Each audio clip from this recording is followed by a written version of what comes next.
Kwento ito ng isang ordinaryong estudyante na nangarap na maging pinakamalakas sa buong mundo. Gusto niyang magkaroon ng kakayahan na kahit anong malalakas na armas ay makakaya niyang pigilan. Kahit araw-araw siyang nagsasanay para lumakas ay alam niyang hindi pa rin ito sapat para makamit niya ang ninanais niyang kakayahan. Isang gabi katapos niyang magsanay ay tumakbo siya papunta sa kalsada at sa kasamaang palad ay nabundol siya ng sasakyan. Kaagad siyang namatay ngunit isinilang siya muli sa ibang mundo, dala-dala pa rin ang kanyang alaala. Matapos makita ang isang batang babae na magiging ate niya ay napagtanto niya kaagad na napunta siya sa mundo kung saan gumagamit ang mga tao ng mahika.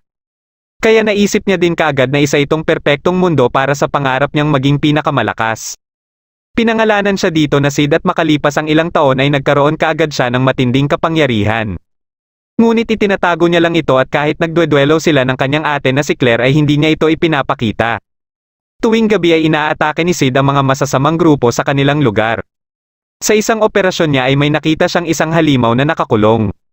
Dinala ito ni Sid sa hideout niya para pag-eksperimentohan. Isang buwan makalipas ay nagtagumpay siya sa kanyang pag-eeksperimento sa halimaw at natanggal niya ang sumpa dito na isa palang babaeng elf. Sinabi ni Sid sa elf na ito na mga kulto ng Diablo umano na balak buhayin muli ang Great Demon ang naglagay ng sumpa sa kanya. Nagpakilala si Sid bilang si Shadow at binigyan niya ng pangalan ng elf na ito na Alpha. Dito na nabuo ang kanilang organisasyon na tinawag nilang Shadow Garden at layunin nila na iligtas ang iba pang kagaya ng nangyari kay Alpha at labanan ang mga kulto. Pagsapit ng ika-15 taong gulang ni Claire ay mag-aaral na ito sa Midgar Academy ngunit pagsapit ng araw ng kanyang pag-alis ay bigla itong nawala sa kanyang silid. Sa pamumuno ni Alpha ay kaagad na natunto ng mga chika babes ni Sid ang lugar kung saan dinala si Claire. Ipinatawag ni Sid ang 7 shadow para sa operasyon na iligtas si Claire. Habang kinakausap si Claire ng pinuno ng mga dumukot sa kanya ay inaatake na pala ng 7 shadow ang mga kasamahan nito. Nakalaban ni Alpha ang pinuno at may nilunok itong gamot na nagpalakas sa kanya. Binotas niya ang sahig para makatakas siya ngunit nakasalubong naman niya si Shadow. Naglaban silang dalawa at dahil nabubugbog lang siya ni Shadow ay ginamit na niya ang gamot na nagbigay sa kanya ng matinding kapangyarihan. Ngunit hindi pa rin ito umubra sa lakas ni Shadow at natalo pa din siya. Pagkatapos nilang masagip ang ate niya ay natuloy na ito sa pagpunta sa Midgar Academy. Dito ay pinulong ni Sid ang mga chika babes niya at nagpaalam din muna ang mga ito sa kanya.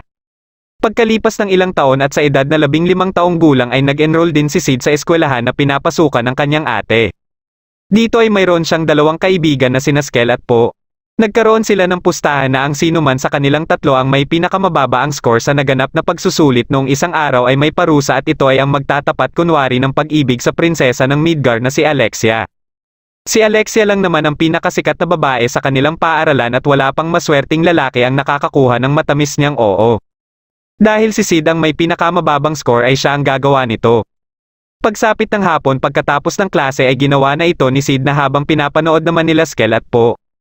Nagkunwari pa itong nanginginig at kinakabahan ngunit ang inaasahan niyang isasagot ni Alexia ay hindi nangyari sapagkat hindi niya inaasahan na papayag pala ito na maging nobya niya. Kinabukasan habang nasa kantin ay sikat na si Sid at pinagtitinginan ng mga estudyante. Habang kumakain sila ay biglang dumating si Alexia para sabayan si Sid sa pagkain. Niyaya ni Alexia si Sid na magsabay na sa klase sa fencing. Dahil sa impluwensya ni Alexia ay nagawa niyang isabay si Sid sa klase niya kahit na nasa pinakamababang section lang si Sid. Ang guro sa klaseng ito ay nagngangalang Zenon at siya ang napagkasundo ang pakakasalan ni Alexia at dahilan din bakit sinagot ni Alexia si Sid. Dahil ayaw niya na makasal kay Zenon kaya nagpanggap siyang may iniibig na. At kaya din si Sid ang napili niya ay nasa hanay lang umano ito ng mababang klase ng tao at akala niya ay madali niya itong mapapasunod. Hindi naman dito nagkamali si Alexia dahil basta may perang nakataya ay sumusunod kaagad si Sid. Kailangan niya umano ito sa pangtustos sa mga pangangailangan sa organisasyon niya. Dahil dito ay nagpatuloy ang pagpapanggap nilang dalawa. Kinabukasan habang papasok na sa eskwelahan sila Sid ay may naghihintay kay Sid na 3 lalaki at inaakusahan siyang dumukot kay Alexia dahil umano siya ang huling nakasama nito. Dinala si Sid sa isang silid at pinahirapan para umano mapaamin siya. Nagkukunwari naman si Sid na nasasaktan sa ginagawa sa kanya para maniwala ang mga nagpapahirap sa kanya. Nagwawala naman sa labas si Claire na gustong bawiin si Sid. Nagising si Alexia na nakagapos sa higaan sa isang kulungan at nakita niya dito ang isang parang halimaw na babae. May isang lalaki naman ang dumating dito at may dalang mga injection para kuhanan ng dugo si Alexia. Kailangan umano niya ang dugo ni Alexia sa ginagawa nilang eksperimento. Pagkatapos naman pahirapan si Sid ay pinalaya din ito pagsapit ng hapon ngunit may mga sumusunod pa rin sa kanya habang papauwi na siya. Pagpasok niya sa silid niya ay nandito si Alpha na naghihintay sa kanya. Nag-usap sila at nagbigay ng update si Alpha tungkol sa mga operasyon ng Shadow Garden. Alam nila na kagagawa ng mga kulto ang pagdukot kay Alexia dahil sa dugo na nananalaytay dito. Bago umalis si Alpha ay tinanong niya muna si Sid kung gusto niyang iligpit ang mga sumusunod sa kanya. Ilang oras ang makalipas ay dumating si Beta para magbigay ng update sa gagawin nilang operasyon at sinabi din niya na nakahanda na ang lahat ng mga chika babes. Binaba ni Sid ang dalawang miyembro ng mga kulto dahil nagtanim ang mga ito ng ebidensya sa lugar ni Sid at dahil dito ay nagkaroon na sila ng dahilan na arestuhin uli si Sid. Bigla namang may nalaglag na dalawang tao at nagulat sila dahil ito yung mga inutusan nila na sundan si Sid. Kagad din silang pinaslang ni Sid at dito na nag-umpisa ang kanilang operasyon. Dito ay parang lantang gulay na si Alexia sa pinaggagawa sa kanya. Dumating na naman ang lalaki at sa pagkakataong ito ay malaking injection naman ang kanyang dala na may laman na dugo. Itinurok niya ito sa babaeng halimaw at bigla itong lumaki. Kagad namang pinaslang ng halimaw ang lalaki na nagturok sa kanya ng dugo. Pinakawalan niya muna si Alexia at nag-umpisa na itong magwala. Napunta ito sa gitna ng syudad at nilabanan ito ni Iris na kapatid ni Alexia. Kahit anong malalakas na atake ang gawin dito ni Iris ay mabilis lang itong mag-regenerate. Naisipan ni Iris na hati-hatiin na lang ito sa maliliit na piraso para mahirapan itong mag-regenerate. Dito na umiksi na si Alpha at ayon sa kanya ay lalo lang umano itong nahihirapan sa ginagawa ni Iris. Inatake ito ni Alpha at kaagad itong bumalik sa anyong tao nito. Nagsimula nang maglakad si Alexia papalabas at nakasalubong niya si Zenon na ikinagulat naman niya kung bakit nasa lugar ito. Ayon kay Zenon ay siya umano ang may-ari ng pasilidad na ito at nagpondo sa ginagawang eksperimento. Naglaban silang dalawa ngunit dahil na rin sa mahina na si Alexia ay natalo lang siya ni Zenon. Dito na nagpakita si Shadow at nagpakilala sa kanilang dalawa. Inatake ni Zenon si Shadow at nagulat siya sa bilis ni Shadow. Patuloy silang naglaban at nagpapalabas si Zenon ng malalakas na aura ngunit parang ginagawa lang siyang bata ni Shadow. Napansin naman ni Alexia ang style ni Shadow sa paggamit ng espada na parang ordinaryo lang ito katulad ng sa kanya. Dahil sa hindi makaporma si Zenon ay ginamit na niya ang alas niya. Uminom ito ng gamot na kulay pula at bigla itong nagbago ng anyo at parang naging halimaw ang itsura. Kagad itong umatake kay Shadow ngunit hindi man lang niya nagalusan si Shadow at nabubugbog lang siya. Dito na nagpakawala si Shadow ng napakalakas na aura at kaagad na tinapos si Zenon gamit ang isang atake lang niya na sobrang lakas. Katapos ng ataking ito ay nagkita na muli sina Alexa at Iris. Kinabukasan ay nag-usap si Sid at Alexia at nakiusap si Alexia na kung pwedeng ipagpatuloy nila ang kanilang pagkukunwari. Tumanggi naman dito si Sid kaya inatake siya ni Alexia. Habang naglalakad si Sid at duguan ay nabangga niya si Sherry. Dito ay nagpulong naman ang ibang chika babes sa naging resulta ng kanilang ginawang operasyon noong isang gabi at sa bagong update sa kanilang patuloy na paghahanap at pag-iimbestiga sa mga kulto. Nalaman nila na may isang grupo ang gumagamit ng pangalan ng organisasyon nila at ginagamit ito sa kasamaan. Isang araw ay pinuntahan nila Iris at Alexia si Sherry para ipakita ang natagpuan nilang bagay sa pasilidad ng kultong nakalaban nila noong isang gabi. Naniniwala sila na kayang alamin ni Sherry ang mas malalalim pang impormasyon tungkol sa bagay na ito dahil kilala si Sherry sa galing sa mga ganitong bagay. Nagkayaya naman sila Sid at kanyang mga kaibigan na puntahan ang bagong pausbong na tindahan. Habang nakapila ay may lumapit na babae kay Sid na isang empleyado ng naturang tindahan. Inanyayahan siya na kung pwede umano nitong gawin ang pa-survey nila. Pumayag naman si Sid at sinamahan ito sa loob ng tindahan. Nakarating sila sa tuktok ng gusali at sa loob ng isang silid ay nakita niya si Gamma. Dito niya nalaman na si Gamma pala ang may-ari ng tindahan na ito. Ayon kay Gamma ay ginamit niya ang binigay na ideya ni Sid sa kanya para magtayo ng negosyo. Hindi naman makapaniwala si Sid sa naging resulta nito. Kumbinsido naman siya na si Gamma ang pinakamatalino sa 7 shadow ngunit ang problema lang ay may pagkalampa ito. Napag-usapan din nila dito ang tungkol sa impostor na nagpapakilalang Shadow Garden. Ipinakilala din ni Gamma si Neo na bago nilang miyembro at kahit si Alpha ay kinikilala ang galing nito sa pakikipaglaban. Dali-dali silang tatlong umuwi dahil baka maabutan na sila ng curfew. Nang biglang may naramdaman si Sid at napahinto sa pagtakbo. Nagkunwari si Sid na masakit ang tiyan at pinaunang makauwi sila Skel at Po. Alam niyang nakikipaglaban malapit sa lugar si Alexia sa mga impostor. Nang makorner nila si Alexia ay dito na tumulong si Shadow at kaagad na napatay ang isa sa kanila. Mabilis namang tumakas ang dalawa pang iba ngunit naabutan pa rin sila ni Shadow. Nagpakita dito si Neo at nakiusap kay Shadow na siya na umano ang bahala sa mga ito. Kaagad na inatake ng kalaban si Neo ngunit naunahan pa din ito ni Neo. Habang nasa aklatan ay iniisip ni Sid kung sino ang bibigyan niya ng chocolate. At nagdesisyon na lang siya na ang unang babae na makakasalubong niya ang siyang bibigyan niya nito. Nang paalis na siya ay saktong paparating naman si Sherry. Dahil dito ay kay Sherry niya ito ibinigay at natatandaan naman siya ni Sherry. Habang naglalakad si Sid papasok ng eskwelahan ay sinusundan siya ni Neo at kaagad niya naman itong naramdaman. Nag-usap sila at nagbigay dito ng update si Neo tungkol sa nahuli nila noong isang gabi. Ayon sa kanya ay sira na umano ang pag-iisip nito dahil sa pag-brainwash dito kaya wala siyang makuhang impormasyon. Mga bata sa ampunan at mga anak ng mahihirap na kayang gumamit ng mahika umano ang kanilang kinukuha para makagawa ng mga jablo. Kaya ginagamit din nila ang pangalan ng Shadow Garden ay para mapilitan umanong lumantad ang totoong mga miyembro ng Shadow Garden. Marami pang impormasyon ang binigay ni Neo ngunit ang nasa isipan ni Sid ay ang magaganap na duelo. Napilitang sumali si Sid sa duelo dahil na rin sa pagpupumilit nila Skel at Po at sa naiisip niyang gawin. Nakalaban niya dito si Rose na Student Council President. Nagkukunwari siya na palaging tamaan ng espada at paulit-ulit din siyang tumatayo. Nang gagamitin na ni Rose ng malakas na mahika ang sunod niyang atake ay inawat na ito ng referee at kaagad na tinanghal na panalo si Rose. Habang naglalakad si Sid ay tinawag siya ni Sherry at nag-usap silang dalawa.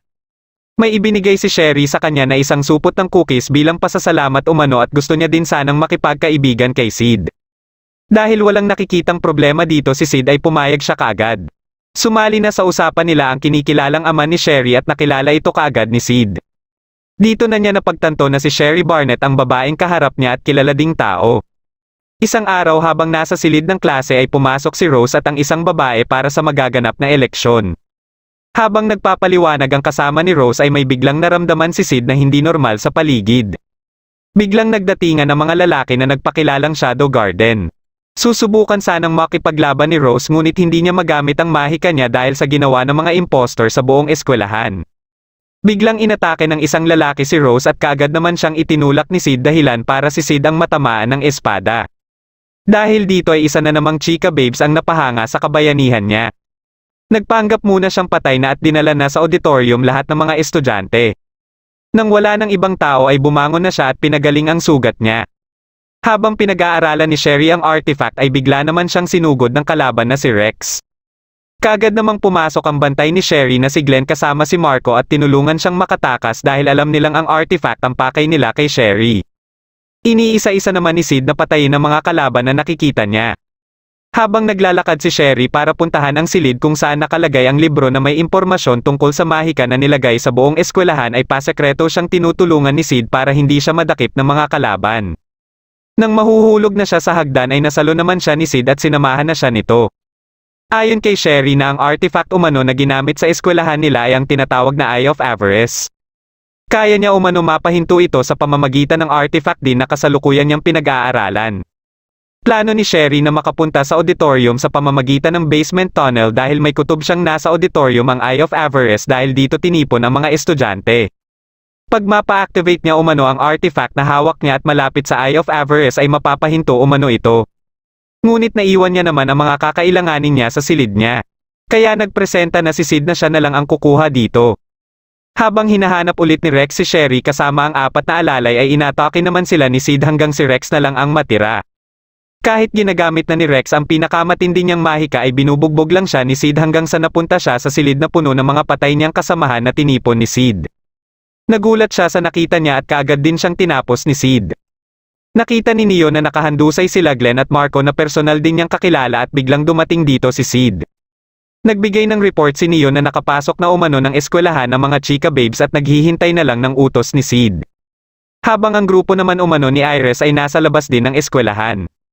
Nagpatulong naman si Sid kay Neo sa paghahanap ng mga pinapakuha ni Sherry at kaagad ding bumalik kay Sherry nang makumpleto ito. Hindi pa rin makagawa ng aksyon ng grupo nila Iris dahil sa mahika na nakapalibot sa buong eskwelahan. Habang si Neo naman ay nasa loob na ng auditorium para magpanggap na bihag at tagabigay ng hudyat sa grupo ni Gamma na nasa itaas naman. Sinubukan na ni Sherry na paganahin ang artifact at nagtagumpay siya dito. Kaagad naman siyang nagtungo sa basement tunnel para makapunta na sa auditorium. Habang ang leader naman ng mga nagpapanggap na Shadow Garden ay nagtataka sa tagal ni Rex bumalik. Nagulat silang lahat nang nakarinig sila ng putok ng baril. Isa-isa na palang binabaril ng mga kalaban ng ibang estudyante. Pagkadating ni Sherry sa auditorium ay kaagad niyang ginamit ang artifact at nawala na din ang mahika na nakapalibot sa eskwelahan. Nang maramdaman ito ni Rose ay kaagad siyang sumugod sa kalaban at sinabihan ang mga estudyante na sugurin din ang ibang kalaban. Dali-daling sumugod ang mga estudyante at nag-utos na ang leader ng mga kalaban na patayin na ang mga estudyante. Pasimple naman itong kinuha ang artifact na hinagis ni Sherry. Bigla namang dumating si Shadow at ibang miyembro ng Shadow Garden. Habang nilalabanan ng Shadow Garden ang mga kalaban ay nakita itong pagkakataon ni Rose para sabihan ang mga estudyante na lumabas na ng auditorium.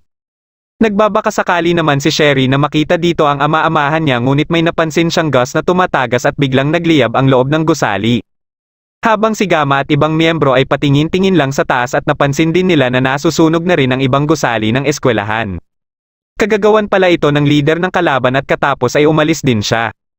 Nakapasok na ang grupo nila Iris para tulungan ang mga estudyante at nang makita niya si Rose ay nalaman niya dito ang buong pangyayari at may dalawa na umanong grupo na nagpakilalang Shadow Garden ang naglalaban nang makatakas sila.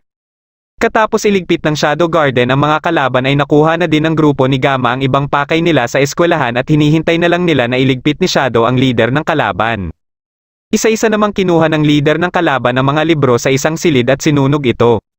Dito na nagpakita si Sid sa kanya at alam ni Sid na siya ang assistant principal ng eskwelahan at ama-amahan ni Sherry na si Lutheran Barnett. Dito na ikwento ni Lutheran ang kanyang nakaraan pati na rin kung paano niya nakilala ang ina ni Sherry na magaling din na mananaliksik. Nang makita niya umano ang matagal niyang hinahanap na artifact na Eye of Avarice ay plano naman ng ina ni Sherry na ibigay sa gobyerno ang pangangalaga nito dahil daw sa mapanganib umano ito. Hindi niya ito nagustuhan kaya niligpit na lang niya ang ina ni Sherry at hanggang sa kasalukuyan ay hindi pa rin ito alam ni Sherry. Naglaban silang dalawa at kunwaring nagpatalo kaagad si Sid. Ngunit nagpakita naman si Shadow at dito na ginamit ni Lutheran ang Eye of Avarice sa kanyang katawan. Binigyan siya nito ng napakalakas na kapangyarihan ngunit kahit anong gawin niyang atake kay Shadow ay hindi niya ito matamaan. Ginamit niya ang pinakamalakas niyang atake ngunit siya lang din ang nasugatan. Muli siyang umatake kay Shadow at sinabi niya din kay Shadow na naayos na niya umano ang mga dapat niyang gawin para isisi lahat kay Shadow ang lahat na nangyari para kilalanin si Shadow na traidor ng buong mundo. Sumagot naman si Shadow na wala siyang pakialam kung gawin niya ito dahil ni minsan ay hindi nila tinahak ang daan para maging mabuti o masama at ang tinatahak lang nila ay ang sarili nilang daan. Isa-isang tinusok ni Shadow ang mga braso at paa ni Lutheran at ginawa niya dito kung ano din ang ginawa niya sa ina ni Sherry. Umalis kaagad si Shadow ngunit andun din pala si Sherry na nakita ang lahat. Mas pinili na lang ni Shadow na hindi ipaalam kay Sherry ang katotohanan. Habang paalis na si Sid sa eskwelahan dahil sa maagang bakasyon na ibinigay sa kanila dahil sa pagkasira ng buong eskwelahan ay sinalubong naman siya ni Sherry para magpaalam ito sa kanya. Nagpasalamat ito sa mga tulong ni Sid at nagpasya na din siya na mag-aaral na lang sa Laogos. Dagdag na ni Sherry na wala na din naman umano siyang dahilan para manatili dito. Hanggang dito na lang muna ang ating kwento at kung nagustuhan mo man ito ay paki-like na lang ng video. Maraming salamat sa panonood at shoutout na din kina